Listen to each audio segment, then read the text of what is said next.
नमस्कार मित्रांनो, प्रेमाची गोष्ट या मालिकेच्या आजच्या भागामध्ये आपण पाहणार आहोत. सागर व मुक्ताच्या लग्नाची तयारी सुरू असते. मंजिरी मुक्ताच्या लग्नासाठी रुखवताची तयारी करत असते. तेवढ्यात तिथे स्वाती येते. स्वाती ते सगळं पाहता खूप खुश होते.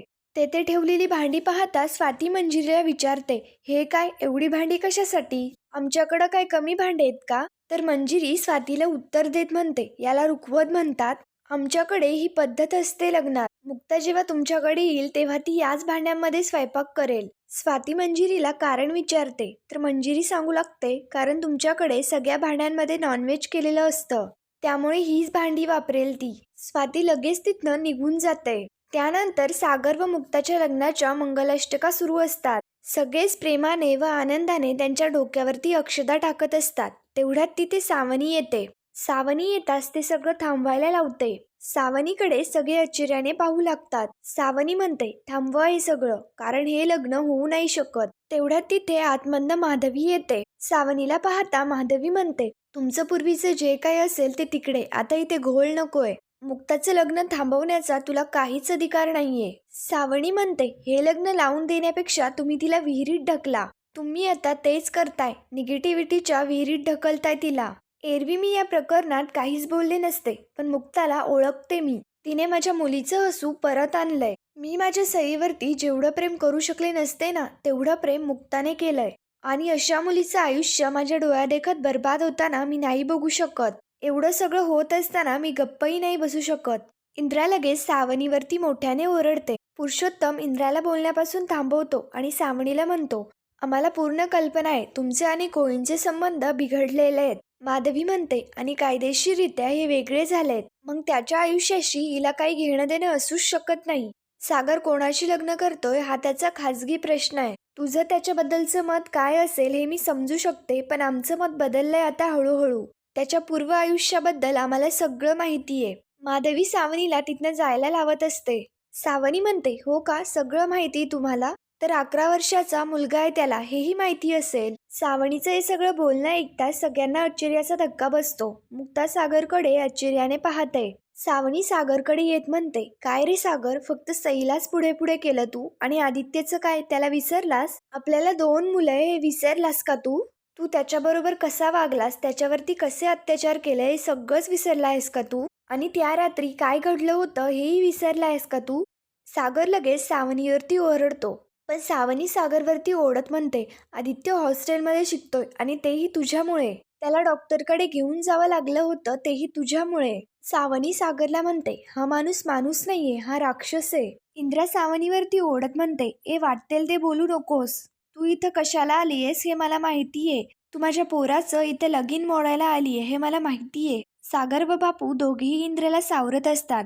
माधवी विचारते की हे सगळं खरं आहे का? या सगळ्याचा अर्थ काय आहे? सावनी म्हणते, तुम्ही मला विचारा, कारण काय खरं आहे काय खोटं आहे हे फक्त मीच तुम्हाला सांगू शकते. सावनी माधवीला सांगू लागते की मुक्ताची आई तुम्ही या माणसाला ओळखत नाही, पण मी खूपच चांगलं ओळखते. नवरा म्हणून सोडा, पण बाप म्हणून घेण्याच्या सुद्धा लायकीचा नाहीये हा. सावनीचं हे सगळं बोलणं ऐकताच सागरलाही खूप राग येत असतो.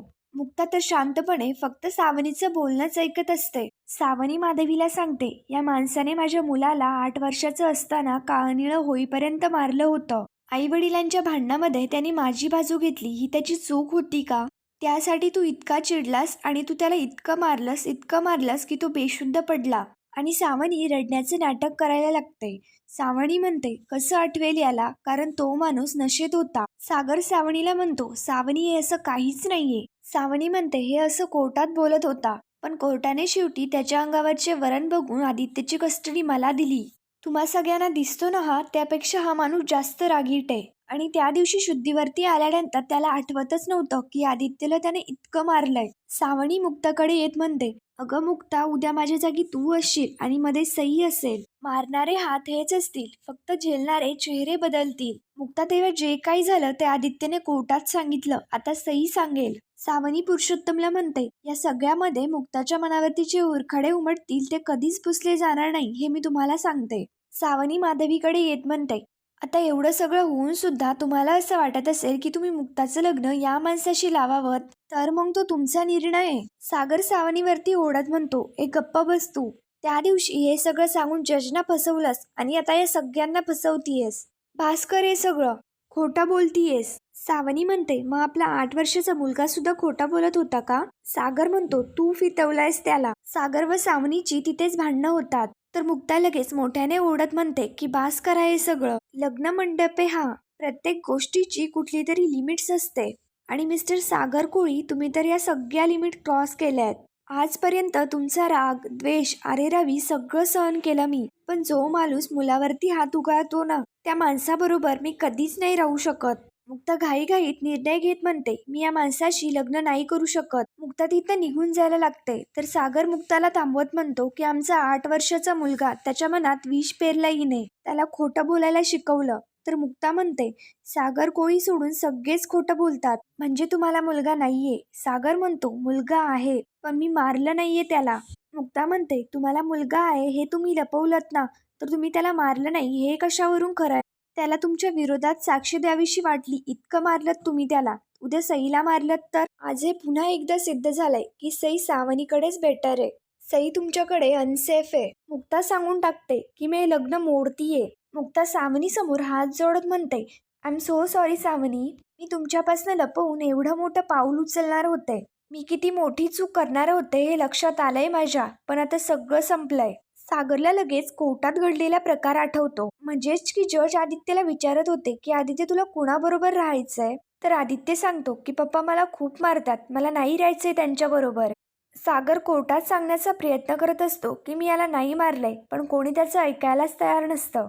मुक्ता रागातच तिथनं निघून जाते. सावनी नाटकं करत माधवी व पुरुषोत्तमला म्हणते, आई बाबा माफ करा मला. मी इथे फक्त तुमच्या मुलीला सावध करण्यासाठी आले होते. माधवी पुरुषोत्तमही तिथनं निघून जातात. इंद्रा सावनीला म्हणते, काय गे भवाने, जेव्हा येतेस तेव्हा तमाशा करून जातेस. सावनी म्हणते, खूप नाचायला आवडतं ना तुम्हाला, तर तमाशा तर झालाच पाहिजे. सावनी सगळ्यांना सांगते की चला गर्दी कमी करा, सागर कोळीचं लग्न मोडलंय आता. सागर मुक्ताच्या लग्नासाठी तिथे अर्जुन व सायलीही आलेले असतात. अर्जुन सागरला धीर देतो. तर सावनी सागरकडे येत म्हणते, या मुंडवळ्या छान दिसतायत तुला, आता या नेक्स्ट लग्नात वापर. आता तुझं लग्न मोडलंय, चला घरी चला. सागर लगेच सावनीवरती हात उगारत मोठ्याने ओढत म्हणतो, तुम्हाला सईपासनं दूर नाही करू शकत. अर्जुन सागरला बोलण्यापासून थांबवत असतो. माधवीला लगेच तिथे चक्कर येते. अर्जुन सागरला समजावत म्हणतो की सागर, मी तुला लॉयर म्हणून सांगतोय. सगळ्यांसमोर असं वागून सईची केस तू अजून कॉम्प्लिकेट करतो.